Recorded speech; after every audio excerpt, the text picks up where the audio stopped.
নারী সংস্কার বিষয়ক সম্পর্কে আল্লাহ তাআলা এই পৃথিবীর মধ্যে মানুষকে পাঠিয়েছেন শুধুমাত্র আল্লাহ তাআলার গোলামি করার জন্য। সেটা তো আমরা আগে থেকেই বলে আসছি এবং শুনে আসছি, আবার আমরা আমলও করে থাকি। মানুষ বানাবার আগে আল্লাহ তাআলা ফেরেশতাগণকে বানিয়েছেন। 100 বছর না, 200 বছর না, 300 বছর আমাদের গোনা নেই। হাজার হাজার বছর হতে পারে, লক্ষ লক্ষ বছর হতে পারে। যতটুকু সময় হওয়া দরকার ততটুকু সময় আল্লাহ তাআলার নিকট আছেই এবং ছিল। বানানোর পর বলতে পারতেছি আল্লাহ তাআলা যে আমাদেরকে বানিয়েছে, সেটা বানাবার আগে আমরা জানতাম না আমাকে আল্লাহ তাআলা প্রেরণ করবে, দুনিয়ার মধ্যে পাঠাবে। আমি ভাত খাবো না মাছ খাবো না চাল খাবো না ডাল খাবো, সেটাকে আমরা জানতাম? কেউ জানতাম না। তো ভূমিষ্ঠ হওয়ার পর তখনও জানি নাই। যখন আমরা আস্তে আস্তে ধীরে ধীরে বড় হতে যাচ্ছি, তখন চিনতে পারতেছি এটা সবুজ শ্যামল বাংলাদেশ। আমাদের বাংলাদেশের পতাকা কিরকম, আমাদের দেশ কিরকম, রাস্তা কিরকম, হাট বাজার কিরকম, আমাদের যখন বুদ্ধি হয়ে যাচ্ছে তখন জানতে পারতেছি। এর আগে জানতে পারতাম না। আবার সাথে সাথে যখন আমাদেরকে লেখাপড়ার দিকে নিয়ে যাচ্ছে, মাদ্রাসা মক্তবের মধ্যে গিয়ে জানতেছি এটা কোরআন কারীম, এটা হাদিস, এটা বই, এটা ফিকহ, এটা এলম, এটা এই জ্ঞান, এটা বিজ্ঞান, এটা সমাজ। সবগুলো চিনতে পারতেছি কখন? যখন প্রাপ্তবয়স্ক হয়েছি তখন। এর আগে তো চিনি নেই, জানি নেই। সবগুলো আল্লাহ তাআলার এলেমের মধ্যে আছে। কখন কি হবে না হবে, কখন কাকে বানাবে, কখন কি করতে হবে, কখন কিয়ামত হবে, সবগুলা কার নিকট জানা আছে ভাই? আল্লাহ তাআলার নিকট। আমাদের কি সৃষ্টি করেছেন কে? আল্লাহ তাআলা। আবার মারবেনও তিনি। কিয়ামতের দিন আবার আল্লাহ তাআলা পুনরায় জীবিত করবেন আমাদেরকেও কে? আল্লাহ। সবগুলার উপরে বিশ্বাস করে আমাদেরকে বানিয়েছেন, আমাদেরকে পাঠিয়েছেন। সবগুলা যখন আমাদের জ্ঞানের মধ্যে আস্তে আস্তে ঢুকতেছে, তখন জানতে পারতেছি আল্লাহ তাআলা আছে, দুনিয়া আছে, পৃথিবী আছে, গ্রহ আছে, নক্ষত্র আছে, জানতে পারতেছি। আবার যতটুকু জ্ঞান দান করেছে ততটুকু তো জানতে পারতেছি। জ্ঞান দেন নাই ততটুকু পর্যন্ত জানি নাই। যারা বৈজ্ঞানিক, তাদের জ্ঞান কি আমাদের জ্ঞান সমান? কখনো না। যারা ইঞ্জিনিয়ার, তাদের জ্ঞান আমাদের জ্ঞান সমান? যারা মিস্ত্রি, তাদের জ্ঞান আমাদের জ্ঞান কি সমান? এক এক জনের জ্ঞান আল্লাহ তাআলা এক এক বৃদ্ধি করেছেন এক এক ভাবে। তাও এটা দুনিয়ার মধ্যে দিয়েছেন, দুনিয়ার মধ্যে দিয়েছেন। আবার তাও দিয়েছেন মানুষকে। অতএব সব কিছু সৃষ্টিকর্তাকে একমাত্র আল্লাহ, এটা জেনে রাখতে হবে। আল্লাহ তাআলা আমাদেরকে বানিয়েছেন, মানুষ হিসেবে বানিয়েছেন। আবার মানুষ নয় শুধু, পুরুষ নয় শুধু, নারীকেও বানিয়েছেন। পুরুষ এবং নারী জাতিকে বানিয়ে আল্লাহ তাআলা দুনিয়ার মধ্যে প্রেরণ করেছেন। আবার কবিল কবিল হিসেবে, গোষ্ঠী গোষ্ঠী হিসেবে বিভেদ করে কি করে দিয়েছেন, সৃষ্টি করে রেখেছেন। জায়গায় জায়গায় আমাদেরকে রেখে দিয়েছেন। আমাদের বাসস্থান হচ্ছে বাংলাদেশে, আরবদের বাসস্থান হচ্ছে আরব দেশে। সেরকম করে করে এক এক জায়গার মধ্যে পৃথিবীর আনাচে কানাচে মানুষদেরকে আল্লাহ তাআলা কি করেছেন, সৃষ্টি করেছেন, বানিয়েছেন। আদম আলাইহিস সালাতু ওয়াস সালামকে বানিয়েছেন সর্বপ্রথম, এরপর হাওয়া আলাইহিস সালাতু ওয়াস সালামকে বানিয়েছেন। এরপর উভয়ের মধ্যে যখন ছেলে সন্তান অবাধ হতে যাচ্ছেন, মেয়ে আর ছেলে, তাদের বিবাহের মধ্যে দিয়ে আস্তে আস্তে মানুষ জনসংখ্যা বাড়তেছে। বাড়তে বাড়তে বাড়তে বাড়তে আমরাই হচ্ছে কি আদম আলাইহিস সালামের সন্তান। এই সবগুলো বলার উদ্দেশ্য কি? একমাত্র উদ্দেশ্য হলো যা কিছু অবতীর্ণ করেছেন, যা কিছু দিয়েছেন, যা কিছু আল্লাহ তাআলা পাঠিয়েছেন, সবগুলো আমাদের জন্য। যা কিছু সৃষ্টি করেছেন একমাত্র কে? আল্লাহ। সেই কথাটি সূরাতুল হুজুরাতের মধ্যে আল্লাহ পাক রব্বুল আলামিন 50 নম্বর আয়াতের মধ্যে বলে দিয়েছেন কি? আল্লাহ পাক রব্বুল আলামিন কোরআনে কারীমের মধ্যে বলে দিয়েছেন, ইয়া আইয়ুহান নাসু ইন্না খলাকনাকুম মিন যাকারিন ওয়া উনসা। আল্লাহ তাআলা আমাদেরকে সৃষ্টি করেছেন, বিবেক বুদ্ধি যখন হয়েছেন, আবার যখন প্রাপ্তবয়স্ক হয়েছেন, আবার যখন রসুল হিসেবে প্রেরণ করেছেন, সেই রসুলের উপর 40 বছর বয়সের মধ্যে যখন ওই প্রাপ্ত করতে শুরু করেছেন, সেই সময়ের মধ্যে এই আয়াতটি অবতীর্ণ করেছেন।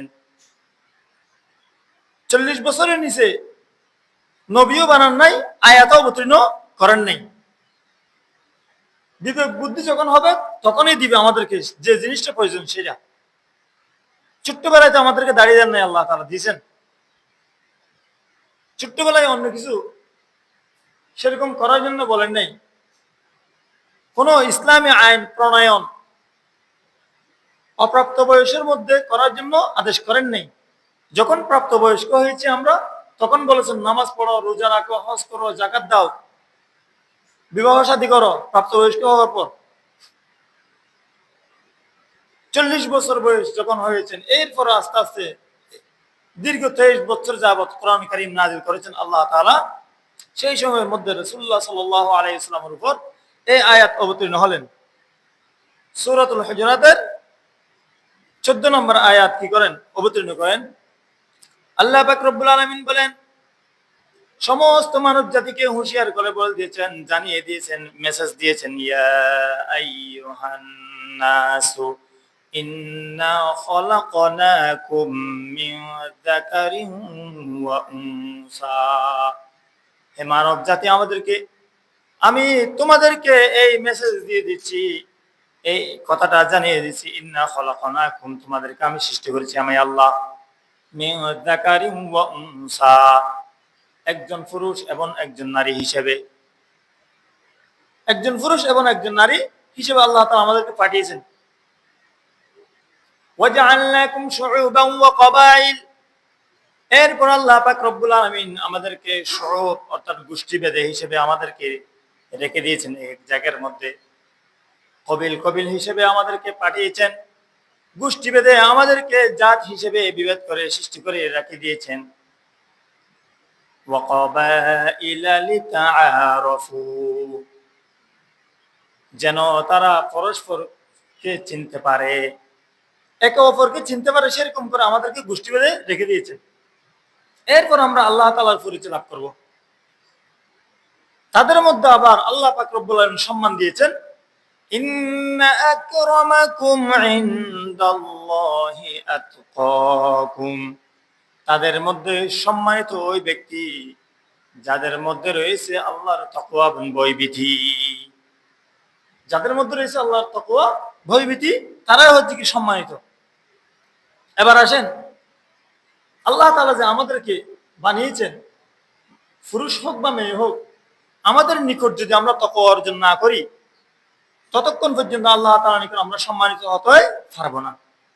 তাকওয়া অর্জন করতে হবে আগে, এরপর আসতেছে একটা একটা।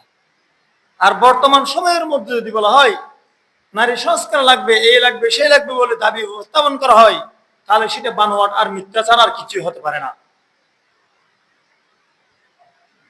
শোনেন নাই খবরের মধ্যে মাঝে মধ্যে এরকম প্রেক্ষাপট নিয়ে কথা বলাটাও উচিত।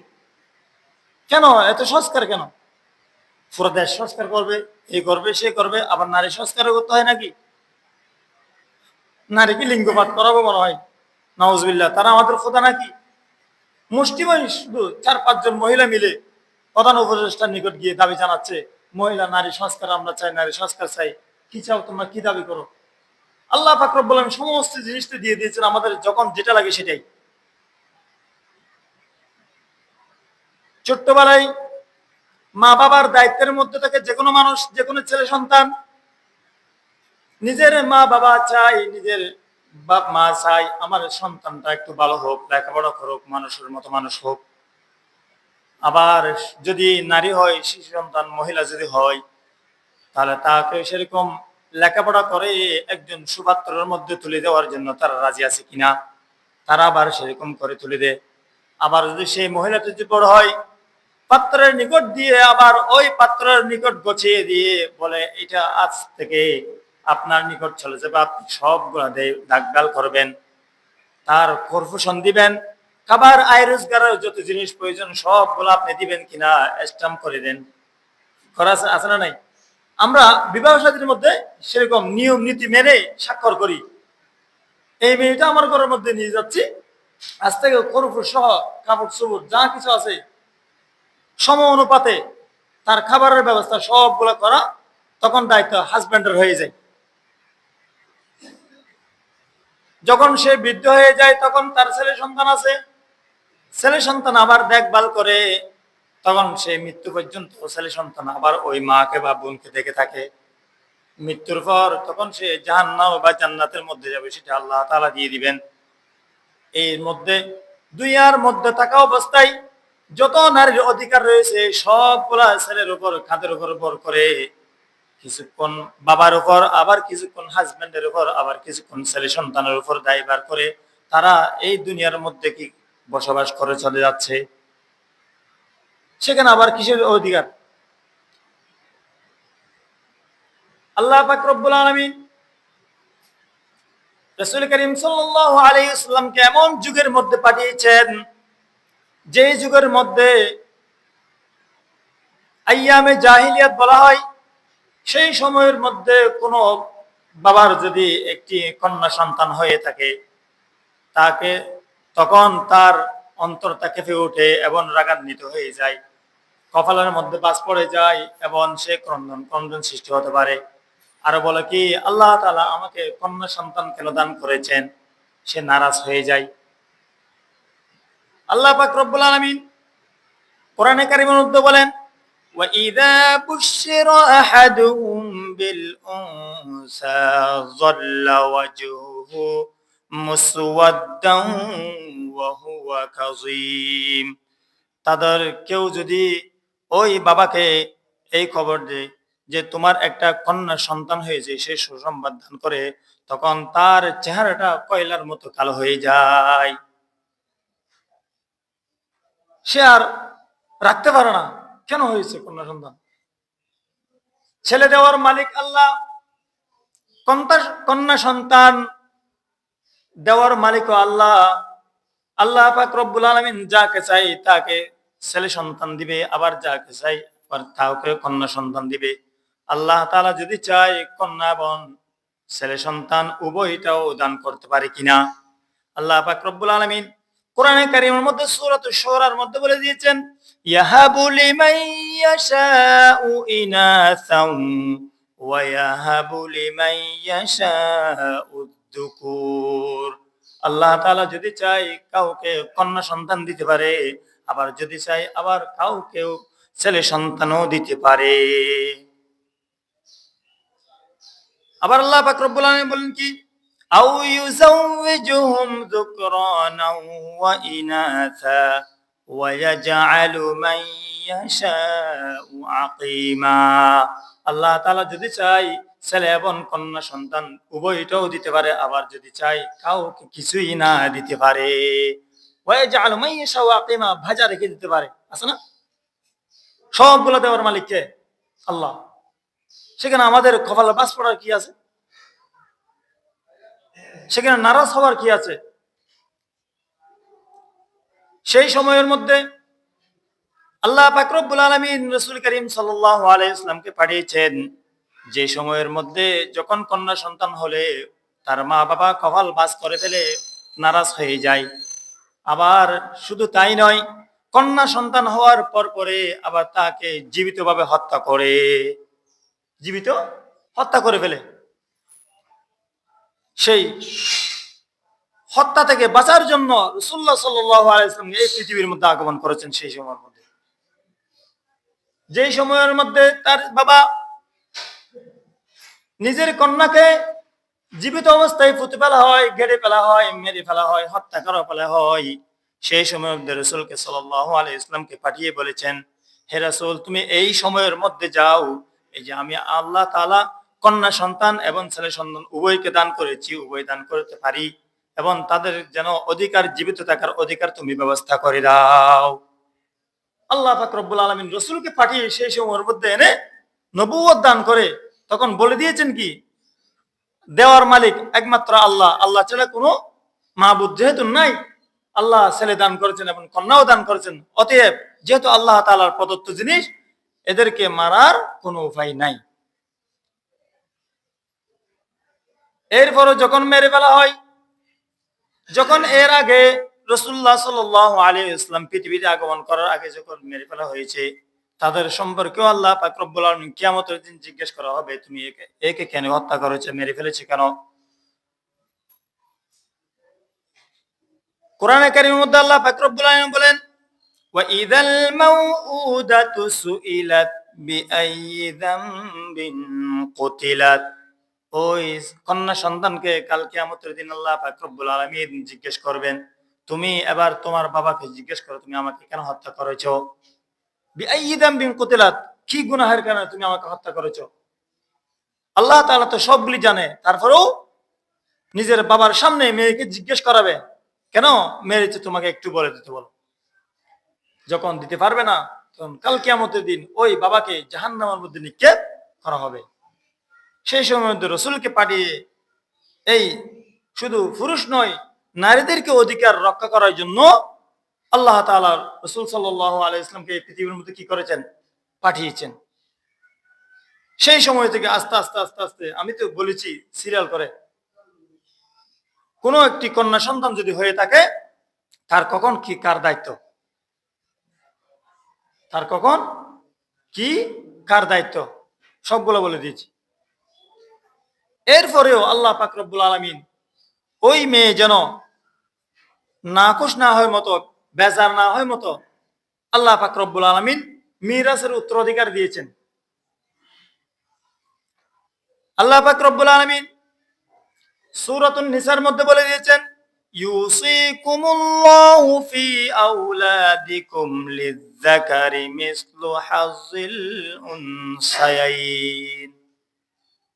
আল্লাহ পাক রব্বুল আলামিন ওসিয়ত করে যাচ্ছেন, তার মানে নসিহত করতেছেন সকল মানুষদেরকে, যারা অভিভাবক রয়েছে তাদেরকে বলে দিচ্ছেন, আপনার ছেলে সন্তান যতটুকু সম্পত্তি পাবে, মেয়ে পাবে তার অর্ধেক, মেয়ে পাবে তার অর্ধেক। আর যদি এখন নারী সংস্কার বিষয়ক যদি আমরা বলতে গিয়ে যদি প্রধান উপদেষ্টার নিকট যদি গিয়ে বলি নারী এবং পুরুষ সমান অধিকার বলে থাকি, তাহলে আল্লাহ তাআলার আইন লঙ্ঘন হচ্ছে কিনা খেয়াল রাখবেন। যারা নারী সংস্কার নামে এই প্রস্তাব উত্থাপন করেছে, প্রস্তাব দিয়েছেন, তাদের সব করে হচ্ছে কি কোরআন বিরোধী, সব করে কি কোরআন বিরোধী। অতএব নারী সংস্কারের নামে তারা নারীদেরকে পতিতালয়ের মধ্যে নিয়ে যাচ্ছেন, বলেন নাউজুবিল্লাহ। তারা অনেক দফা দিয়েছেন সেখানে।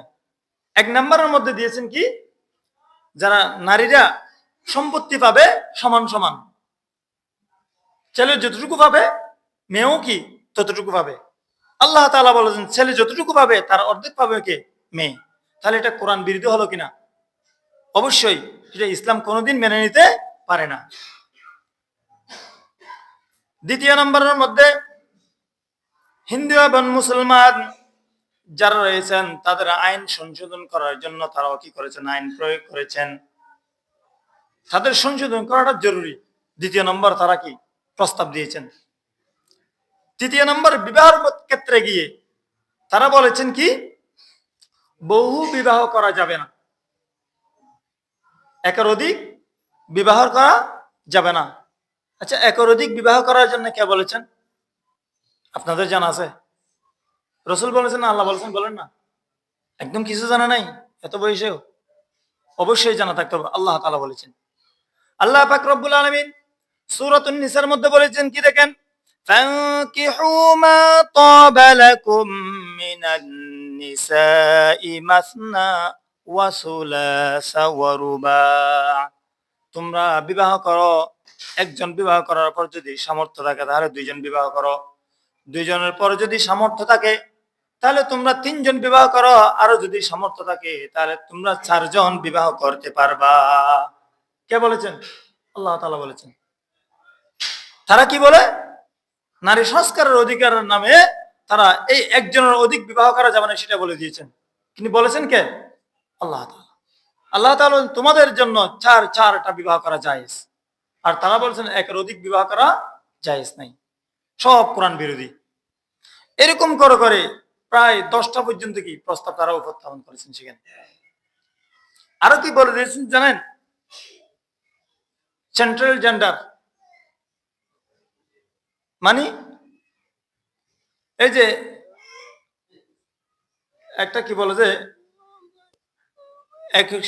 একজনের সাথে একজনের বিবাহ, ছেলে ছেলে বিবাহ, মেয়ে মেয়ের মধ্যে বিবাহ, সেরকম তারা এই একটা আইন প্রণয়ন করেছে। আচ্ছা, এটা কি আমাদের সভ্যতা? এটা ইউরোপ কান্ট্রি যেখানে ইসলামের কোনো ছোঁয়া নাই, তাদের হচ্ছে কি সভ্যতা? তারাও প্রস্তাব সেটাও নিয়েছেন। কত বড় যে খারাপ কথা! এটা সবগুলি মনে রাখতে হবে। অতএব কথা আসলে লম্বা করার বিষয় নয়, এতটুকু জানা দরকার, আল্লাহ পাক রব্বুল আলামিন যতটুকু জিনিস আমাদেরকে দান করেছেন ততটুকু বুঝা এবং সে অনুযায়ী আমল করা আমাদের উপর ফরজ। যেহেতু আল্লাহ তাআলা কি করেছেন? আমাদেরকে দান করেছেন। আবার এটাও বলেছেন শুধু ছেলে নারীদেরকে তালাক দিতে পারবে, মেয়েরা তালাক দিতে পারবে না, এরকম হতে পারে না, এটাও বাদ দিতে হবে। সেরকম কি হওয়া যায়? বিবাহ করেছেন কে? ছেলে না মেয়ে? এটা তো প্রস্তাব। ছেলে প্রস্তাব দিবে, মেয়ে যখন রাজি হবে তখন ছেলের ঘরের মধ্যে নিয়ে যাবে। আবার যখন সে খারাপ হয়ে যাবে মেয়েটা, তখন ছেলের অধিকার হচ্ছে কি তালাক দিয়ে দেওয়া। মেয়েদের কোনো তালাক দেওয়ার অধিকার নেই। তারা বলছে কি ছেলেও দিতে পারবে তালাক, আবার মেয়েরও কি করতে পারবে? তালাক দিতে পারবে। এটা বলে বৈষম্য বিরোধী, বৈষম্য দূর করতেছে বলে তারা। এটা তো বৈষম্য হয়ে যাবে। কতটুকু ইনসাফ দেখেন। মোট কথা হচ্ছে কি,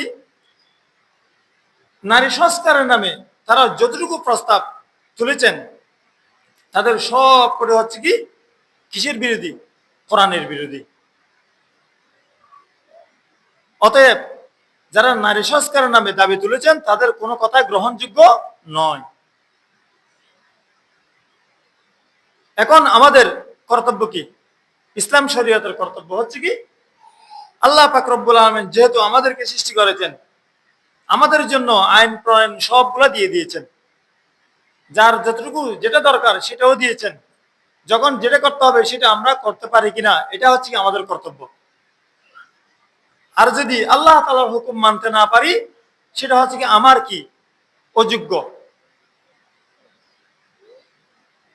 রব্বুল আলামিন যেহেতু আমাদেরকে সৃষ্টি করেছেন, কখন কি করতে হবে না করতে হবে সবগুলাও ঠিক করে দিয়েছেন। যখন যেটা দরকার সেটা আমাদের করতে হবে, ফরজ বিধান হলে ফরজ বিধান আমল করতে হবে, নফল হলে নফল করতে হবে, সুন্নাহ হলে সুন্নাহ আমল করতে হবে।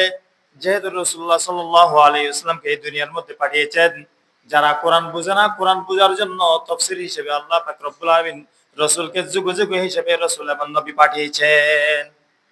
নবী রাসূল পাঠিয়ে সবগুলো বুঝিয়ে দিয়েছেন, এই এই জিনিস তোমাদের প্রয়োজন, এই এই জিনিস তোমাদের আমল করা দরকার।